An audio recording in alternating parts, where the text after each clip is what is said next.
എല്ലാവർക്കും നല്ല നമസ്കാരം. ഞാനിപ്പോൾ ജിനുച്ചേട്ടൻ്റെ വീട്ടിലാണ് ഇരിക്കുന്നത്. നമ്മുടെ കൊരട്ടിയിലുള്ള കാതിക്കുടത്തേക്ക് പോകുമ്പോൾ മന്ദാരം ലൈനിലുള്ള ജിനുച്ചേട്ടൻ്റെ വീട്ടിൽ.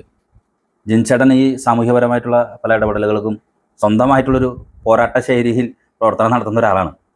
ഇന്നിപ്പോൾ ഞാൻ വന്നിരിക്കുന്നത് വളരെ പ്രധാനപ്പെട്ട ഒരു വിഷയം അദ്ദേഹമായിട്ട് സംസാരിക്കാനായിട്ടാണ്.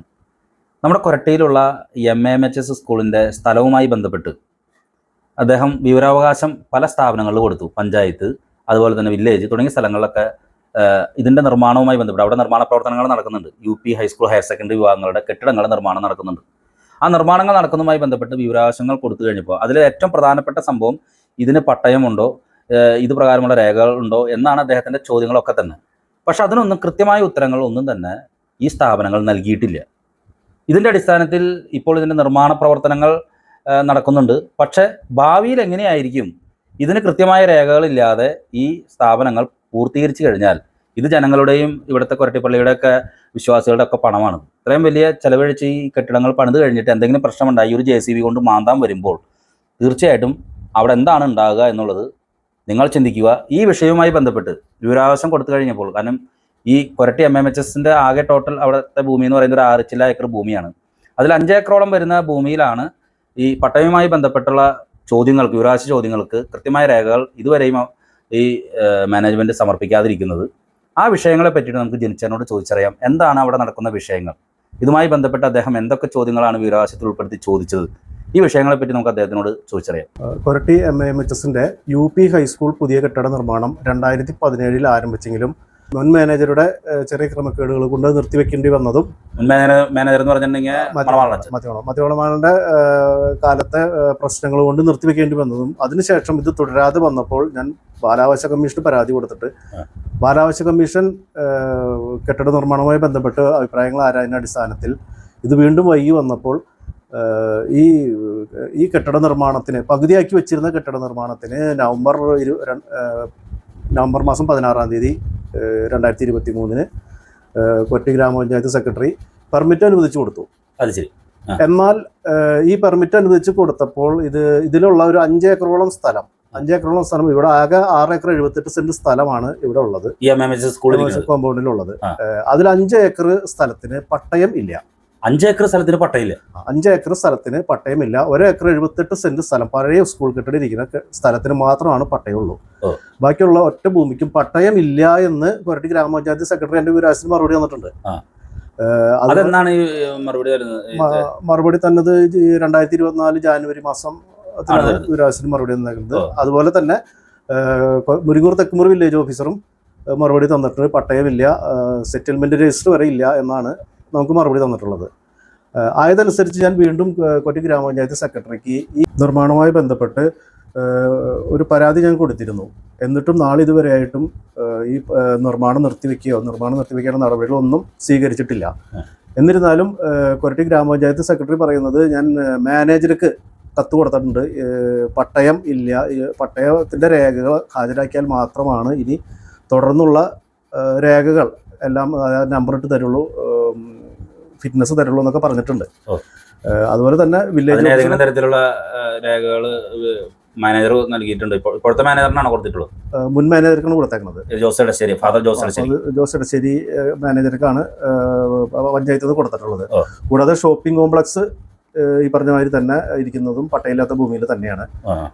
അത് പട്ടയില്ലാത്ത ഭൂമിയിലായതുകൊണ്ട് അതിന്റെ കേസ് ഹൈക്കോടതിയിൽ നിൽക്കുന്നുണ്ട്. പൊളിച്ചു മാറ്റാനുള്ള തീരുമാനങ്ങൾക്കായി ഹൈക്കോടതിയിൽ നിൽക്കുന്നുണ്ട്. അത് കൂടാതെ വില്ലേജ് ഓഫീസിൽ മുൻ വില്ലേജ് ഓഫീസർമാർ പട്ടയം ഇല്ലെങ്കിലും അവർ പൊസഷൻ സർട്ടിഫിക്കറ്റ് കൊടുത്തിരുന്നു. ഇപ്പം അതിനെതിരെ ഞാനൊരു പരാതി കൊടുത്തിട്ടുണ്ട്. പട്ടയം കാണാതെ പൊസഷൻ സർട്ടിഫിക്കറ്റ് അനുവദിച്ച് കൊടുക്കരുതെന്ന് പറഞ്ഞിട്ട് കൊരട്ടി വില്ലേജ് ഓഫീസർക്ക് ഒരു പരാതിയും കൊടുത്തിട്ടുണ്ട്. അപ്പോൾ ഇത് ഇത്രയും പട്ടയമില്ലാത്തൊരു ഭൂമിയായിട്ട് ഇത് എങ്ങനെയാണ് ഇതിന് പെർമിറ്റ് കൊടുക്കാനായിട്ട് സാഹചര്യത്തിലേക്ക് പഞ്ചായത്ത് എത്തിച്ചേർന്നത്? അതാരാണ് ഇത് ചെയ്തു കൊടുത്തത്? കൊരട്ടി ഗ്രാമപഞ്ചായത്ത് സെക്രട്ടറിയോട് ഞാൻ പല പ്രാവശ്യം ഇതിനോട് ചോദിച്ചു കഴിഞ്ഞപ്പോൾ അവർക്ക് ഇതിനെക്കുറിച്ച് മറുപടി ഒന്നും തരാനില്ല, അവരത് നിർത്തില്ല എന്നാണ് പറയണത്. പിന്നെ ആരാണ് ഇതിൻ്റെ പിന്നിലുള്ളതെന്ന് നമുക്ക് കൃത്യമായിട്ട് അറിയില്ല. ആരോ അതിനു വേണ്ടി വളരെ ശ്രമങ്ങൾ നടത്തിക്കൊണ്ടിരിക്കുന്നുണ്ട് ഈ തെറ്റായ രീതി മുന്നോട്ട് കൊണ്ടുപോകാനായിട്ട്.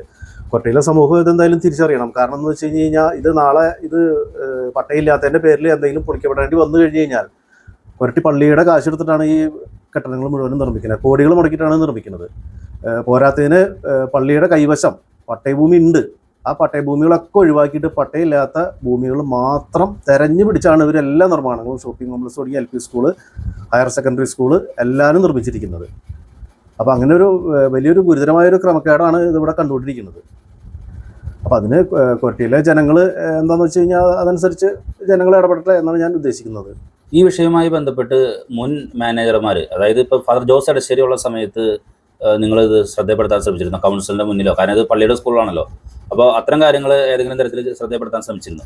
അവിടെ എല്ലാവർക്കും അറിയാവുന്നതാണ്, മാനേജർക്കും അറിയാവുന്നതാണ്, കൗൺസിലേഴ്സ് പലർക്കും അറിയാവുന്നതൊക്കെയാണ്. പക്ഷെ അവരൊക്കെ ഞങ്ങൾ അത് നടത്തും എന്നുള്ളൊരു വാശിയുമാണ് അവരത് ചെയ്തുകൊണ്ടിരിക്കുന്നത്. അവരെ കൊണ്ട് അതിന് നടത്താൻ പറ്റും, അതിനുള്ള ഒരു ധൈര്യം അവർക്കുണ്ട്. അതിലാണ് അവർ മുന്നോട്ട് പോയിക്കൊണ്ടിരിക്കുന്നത്. ഇതിപ്പോൾ ഈ പ്രധാനമായിട്ടും ഈ പുറമ്പോക്ക് എന്ന് പറയുന്ന പട്ടയമില്ലാത്ത ഈ പ്രദേശത്ത് നടന്നുകൊണ്ടിരിക്കുന്ന നിർമ്മാണ പ്രവർത്തനങ്ങൾ എന്തൊക്കെയാണ്? എന്തൊക്കെ ബിൽഡിങ്ങുകളാണ് അവിടെ വരാൻ പോകുന്നത്? ഇപ്പോൾ അവിടെ പുതിയതായിട്ട് നിർമ്മാണം നടത്തിയിരിക്കുന്നത് UP ഹൈസ്കൂള്.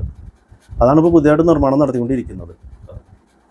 ഈ വിഷയവുമായി ബന്ധപ്പെട്ട് ചേട്ടൻ ഈ പരാതികൾ ഉന്നയിച്ച ശേഷം ഏതെങ്കിലും തരത്തിലുള്ള പ്രശ്നങ്ങളോ മറ്റു കാര്യങ്ങളൊക്കെ ചേട്ടന് നേരിടേണ്ടി വന്നിട്ടുണ്ടോ? അതോ ഇതിനൊരു ഗുണകരമായ രീതിയിലേക്ക് പഞ്ചായത്ത് തദ്ദേശഭരണ സംവിധാനങ്ങൾ പോവുകയോ പൊതുസമൂഹത്തിൽ നിന്നുള്ളൊരു ഇടപെടൽ ഉണ്ടാവുകയോ അങ്ങനെയൊക്കെ എന്തെങ്കിലും ഉണ്ടായിട്ടുണ്ടോ?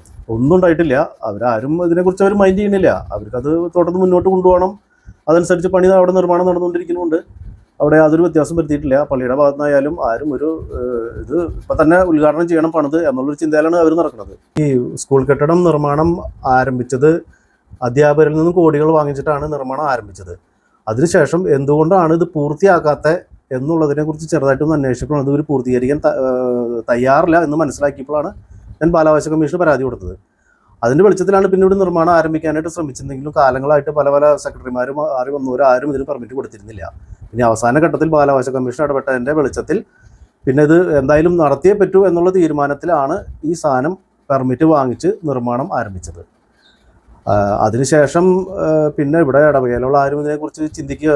കുറേ പേരൊക്കെ വാശിയുണ്ട്, ഞങ്ങളിരിക്കുന്ന സമയത്ത് തന്നെ ഇത് പൂർത്തിയാക്കണമെന്ന്. അവർ പൂർത്തിയാക്കാൻ അങ്ങനെ ഉദ്ദേശിച്ച് കഴിഞ്ഞ് കഴിഞ്ഞാൽ ഇതിന് വലിയ വലിയ അപകടങ്ങളും വലിയ വലിയ പോരായ്മകളും ഇതിലുണ്ടാവുമെന്നാണ് എനിക്ക് മനസ്സിലാക്കുന്നത്.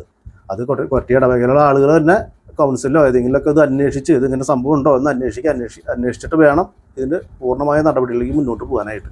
ചേട്ടൻ ഒറ്റ നോട്ടത്തിൽ മനസ്സിലായിട്ടുള്ള അപാകതകൾ എന്തൊക്കെയാണ് ശരിക്കും പറഞ്ഞു കഴിഞ്ഞാൽ അതൊന്ന് പറയാം?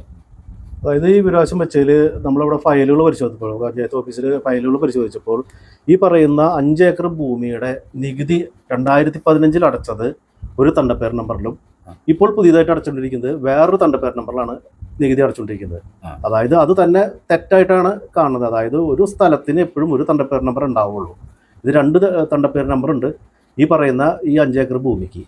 അത് വില്ലേജ് ഓഫീസിൽ നിന്ന് കിട്ടിയ രേഖകൾ ഉണ്ട്. ആ നികുതി അടച്ച കടലാസുകളിൽ കൃത്യമായിട്ട് അതിൽ വ്യക്തമാകുന്നുണ്ട്. അതോടൊപ്പം തന്നെയുള്ള മറ്റൊരു കാര്യം ചോദിക്കാനുള്ളത്, ഇപ്പോൾ ഈ വിവരാവകാശം ലഭിച്ച ഈ രേഖകളൊക്കെ ലഭിച്ച് കഴിഞ്ഞപ്പോൾ അതിൽ ഉള്ള ചോദ്യങ്ങൾ പലപ്പോഴും ചേട്ടൻ ചോദിച്ച ചോദ്യങ്ങൾക്ക് അവർ ഉത്തരം തന്നിട്ടുള്ളത് ഈ സ്ഥാപനത്തിൽ അതിൻ്റെ സർട്ടിഫിക്കറ്റ് ഇല്ല, അല്ലെങ്കിൽ അത് സമർപ്പിക്കേണ്ടതാണ് എന്നിങ്ങനെയൊക്കെയാണ്. സത്യം പറഞ്ഞാൽ ഇതിൻ്റെ രേഖകൾ ഒന്നും തന്നെ കൃത്യമായിട്ട് സമർപ്പിച്ചിട്ടില്ല എന്നല്ല മനസ്സിലാക്കേണ്ടത്. ഒരു രേഖകളും, അതായത് ഇപ്പോൾ വില്ലേജിലും പഞ്ചായത്തിലും അവർ പറഞ്ഞു വെച്ച് കഴിഞ്ഞാൽ ഇവിടെ ഈ ഓഫീസിലും എങ്ങും അവരും മാനേജറും സമർപ്പിച്ചിട്ടില്ല എന്ന് പറയുന്നത്. ഇതിൻ്റെ ഒരു യാതൊരു പട്ടയങ്ങളും ഒന്നും സമർപ്പിച്ചിട്ടില്ല എന്ന് അവരും പറയുന്നത്. ഈ സെറ്റിൽമെന്റ് രജിസ്റ്ററുമായി ബന്ധപ്പെട്ട ഒരു ചോദ്യം ചേട്ടൻ ചോദിച്ചിട്ടുണ്ടല്ലോ, അതിനും പറഞ്ഞേക്കുന്ന ഉത്തരങ്ങളൊക്കെ അങ്ങനെ തന്നെയല്ലേ? അതായത് പട്ടയഭൂമിയാണെന്നുണ്ടെങ്കിൽ താലൂക്കിൽ നിന്ന് സെറ്റിൽമെന്റ് രജിസ്റ്റർ ഉണ്ടാവണം, അത് വില്ലേജിലും ഉണ്ടാവണം. പക്ഷേ വില്ലേജിൽ സെറ്റിൽമെന്റ് രജിസ്റ്റർ ഇല്ല എന്നാണ് വിരാസിന് മറുപടി തന്നിരിക്കുന്നത്. ഇത് പ്രകാരം ഇപ്പോൾ ഈ നിർമ്മാണ പ്രവർത്തനങ്ങൾ പൂർത്തീകരിക്കാനായിട്ട് ഇനി രേഖകൾ സമർപ്പിച്ചാൽ മാത്രമേ ഇതിന്റെ നിർമ്മാണം അനുമതി കൊടുക്കുള്ളൂ എന്നുള്ള രീതിയിൽ ആരെങ്കിലും സംസാരിക്കുക ഇടപെടുകയോ ചെയ്തിട്ടുണ്ടോ? അതായത് ഇനിയിപ്പോൾ കെട്ടിടത്തിന് നമ്പർ കിട്ടണമെന്നുണ്ടെങ്കിൽ വില്ലേജ് ഓഫീസിൽ നിന്ന് പൊസഷൻ സർട്ടിഫിക്കറ്റ് കിട്ടണം. പൊസഷൻ സർട്ടിഫിക്കറ്റ് പട്ടയമില്ലാതെ പൊസഷൻ സർട്ടിഫിക്കറ്റ് അനുവദിച്ച് കൊടുക്കാൻ പാടില്ല. ആ പൊസഷൻ സർട്ടിഫിക്കറ്റിന്റെ അടിസ്ഥാനത്തിലാണ് ഈ കെട്ടിടത്തിന് ഇനി നമ്പർ ഇടാൻ പറ്റുള്ളൂ. നമ്പർ ഇട്ടിട്ട് Chalakudy block panchayat assistant executive engineer ആണ് ഇതിന് ഫിറ്റ്നസ് അനുവദിക്കേണ്ടത്. അതുപോലെ തന്നെ ഇതുണ്ട് ഫയർ ആൻഡ് സേഫ്റ്റിക്കും ഒക്കെ പൊസഷൻ സർട്ടിഫിക്കറ്റ് ആവശ്യമുണ്ട്. ഇതൊന്നും ഇനി അനുവദിച്ച് കിട്ടാൻ ഒരു സാധ്യതയും ഇല്ല ഈ കാര്യത്തിൽ. അപ്പോൾ ഈ രേഖകൾ സമർപ്പിച്ചാൽ മാത്രമാണ് ഈ സംഗതി കിട്ടുള്ളൂ. പട്ടയം ഹാജരാക്കണം. ഒറിജിനൽ പട്ടയം ഹാജരാക്കാതെ ഇനി ഇതുവരെയായിട്ട് അങ്ങനത്തെ ഒരു പട്ടയോ സംഗതികളോ ഹാജരാക്കിയിട്ടില്ല. പട്ടയത്തിന് ഒരു അപേക്ഷ കൊടുത്തിട്ടില്ല. കാരണം ഇവർക്ക് 11.25 ഏക്കർ ഭൂമിക്ക് ഗവൺമെന്റ് ഓഫ് കൊച്ചിൻ പട്ടയം കൊടുത്തിട്ടുള്ളതാണ് മുമ്പ്.